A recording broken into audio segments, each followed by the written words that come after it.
Hello प्यारे बच्चों, कैसे हो आप सब। आज हम आपकी पाठ्य पुस्तक आसपास के पाठ 11 सुनीता अंतरिक्ष में के बारे में चर्चा करने वाले हैं। प्यारे बच्चों, क्या आपको पृथ्वी के आकार के बारे में कुछ पता है कि वह कैसी दिखती है? चलिए आज हम उसी से संबंधित कुछ बातों के बारे में चर्चा करते हैं और मिलते हैं उज़ैरा और शाहमीर से, जो ग्लोब को घुमा घुमा कर खेल रहे हैं। पता है, कल हमारे स्कूल में सुनीता विलियम्स आ रही हैं। मैंने सुना है कि वह 6 महीने से भी ज्यादा अंतरिक्ष में रही। यह रहा अमेरिका, यह है अफ्रीका, पर अंतरिक्ष कहाँ है? अरे भाई, ये सारा आसमान, ये तारे, चांद, सूरज, ये सब अंतरिक्ष में हैं। हाँ पता है, सुनीता विलियम्स वहाँ स्पेसशिप से गई थी। टीवी पर बताया था कि वहाँ से उन्होंने पृथ्वी को भी देखा। हाँ, वहां से पृथ्वी ग्लोब की तरह दिखती है। अगर हमारी पृथ्वी ग्लोब की तरह है तो इसमें हम कहाँ हैं? यहाँ ये रहे हम, यहाँ है इंडिया। पर ऐसे तो हम गिर ही जाएंगे। जरूर हम सब ग्लोब के अंदर होंगे। अगर हम ग्लोब के अंदर हैं तो फिर आसमान कहाँ है और तारे, सूरज और चांद कहाँ होंगे? हम ग्लोब के ऊपर ही होंगे। सारे समुद्र भी ग्लोब के ऊपर होंगे। तो फिर यहाँ कोई नहीं रहता क्या? यहाँ भी लोग रहते तो हैं। यहाँ ब्राजील और अर्जेंटीना है। तो यहाँ क्या लोग उल्टे खड़े होंगे? ये लोग गिर क्यों नहीं जाते? हाँ, अजीब सा लगता है।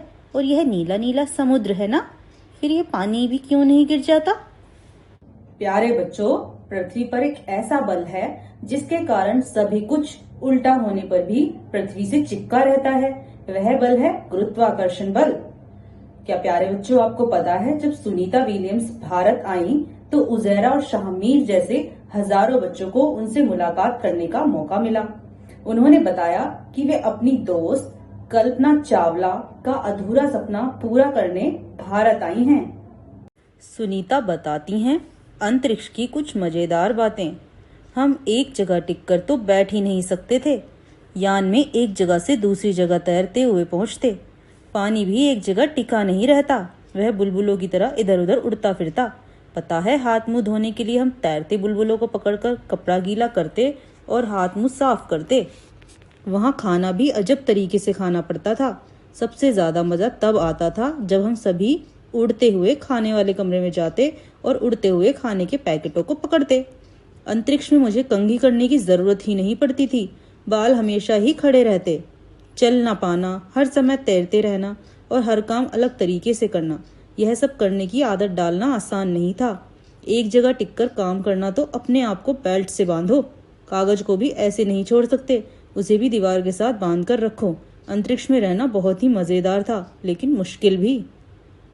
प्यारे बच्चों, ये सब क्यों था पता है आपको? क्योंकि अंतरिक्ष में गुरुत्वाकर्षण बल नहीं है जो पृथ्वी पर है। इसीलिए वहां पर सब कुछ उड़ता रहता है जिसे पकड़ना पड़ता है। पृथ्वी पर ऐसा नहीं है। पृथ्वी पर सब कुछ चिपका रहता है गुरुत्वाकर्षण बल के कारण। बच्चों, तुम भी देखो हमारी पृथ्वी का यह फोटो जो एक स्पेसशिप से लिया गया है।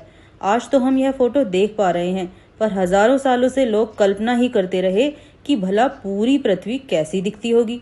वैज्ञानिक भी जानने की कोशिश करते रहे कि पृथ्वी कितनी बड़ी है और कैसे घूम रही है। उज़ैरा और शाहमीर ग्लोब पर अलग अलग देशों को देख रहे हैं। ग्लोब पर तो सारे देशों के बीच लकीरें दिखाई देती हैं। क्या पृथ्वी पर ऐसी लाइनें खींची होती हैं? लकीरें तो होती हैं, हमारी किताब के इंडिया के नक्शे में भी है। देखो, राज्यों के बीच में लाइनें साफ दिखाई देती हैं। अगर हम दिल्ली से राजस्थान जाएंगे तो क्या रास्ते में जमीन पर ऐसी लाइनें दिखेंगी? सुनीता ने जब अंतरिक्ष से खिड़की से पृथ्वी को देखा तो वह उन्हें बहुत सुंदर लगी। उन्होंने यह बताया कि वहां से पृथ्वी पर केवल समुद्र कहाँ है और जमीन कहाँ है यह दिखता है। अलग अलग देशों का बंटवारा नहीं दिखता, क्योंकि ये अलग अलग देशों का जमीन द्वारा बंटवारा तो हमारे द्वारा किया गया है। मैं यह चाहती हूँ कि आप भी उन लकीरों को ढूंढो कि आखिर वे लकीरें हैं कहाँ। आइए बच्चों, अब हम एक मजेदार फोटो देखते हैं जो है पृथ्वी का। चांद पर एक स्पेसशिप गया था। उसमें लगे कैमरे ने चांद की सतह से पृथ्वी की ऐसी फोटो खींची थी। देखो पृथ्वी कैसी दिख रही है, चांद की सतह कहाँ दिख रही है। चित्र देखने के बाद तुम्हारे मन में भी कुछ सवाल तो आए होंगे। उन सवालों को अपनी कॉपी पर लिखो और अपने साथियों से चर्चा करना भूलना मत। सुनीता विलियम्स का कहना, हिम्मत रखो तो नए दरवाजे जरूर खुलेंगे। आइए बच्चों, हम सुनीता के बचपन के बारे में कुछ जानते हैं। सुनीता जब 5 साल की थी, उन्होंने टीवी पर नील आर्मस्ट्रॉन्ग को चांद पर उतरते देखा। सन 1969 में नील आर्मस्ट्रॉन्ग चांद पर उतरने वाले सबसे पहले व्यक्ति थे। छोटी सुनीता उनसे बहुत प्रभावित हुई। सुनीता बताती हैं कि बचपन में उनकी खेल कूद में बहुत दिलचस्पी थी। उन्हें तैराकी खास तौर पर पसंद थी। पढ़ाई में वे कभी सबसे आगे नहीं रहीं। सुनीता बनना तो गोताखोर चाहती थी, पर बन गई हेलीकॉप्टर पायलट। एक दिन उन्हें किसी अंतरिक्ष यात्री से पता चला कि वे आगे पढ़ाई करें तो अंतरिक्ष में जा सकती हैं। फिर क्या था, सुनीता ने डटकर आगे पढ़ाई की, ट्रेनिंग ली और वे अब अंतरिक्ष में सबसे लंबे समय तक रहने वाली पहली महिला हैं। सुनीता कहती हैं कि जो चाहो वह हमेशा नहीं मिलता, लेकिन कभी निराश नहीं होना चाहिए। जो करें उसे पूरे मन से करना चाहिए। ऐसे आपके लिए कई नए दरवाजे खुलते चले जाएंगे। सुनीता से जब किसी बच्चे ने सवाल पूछा कि वे आगे क्या बनना चाहती हैं, तो उन्होंने जवाब दिया स्कूल टीचर, ताकि वे बच्चों को समझा पाएं कि विज्ञान और गणित कैसे जिंदगी से जुड़े हैं। तो प्यारे बच्चों, अब मैं आपसे कुछ सवाल पूछूंगी एक कविता के माध्यम से। आपको उन सभी सवालों के जवाब अपनी कॉपी में लिखने हैं और अपने टीचर को जरूर दिखाने हैं। आसमान में कितने तारे, क्या तुमको दिखते हैं सारे? किस किस का तुम नाम जानते, कौन है कितने पास तुम्हारे?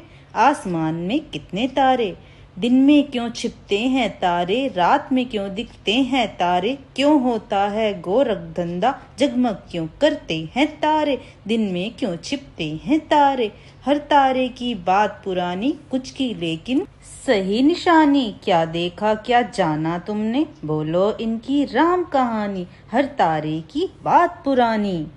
तो ठीक है बच्चों, बाय बाय, फिर मिलेंगे।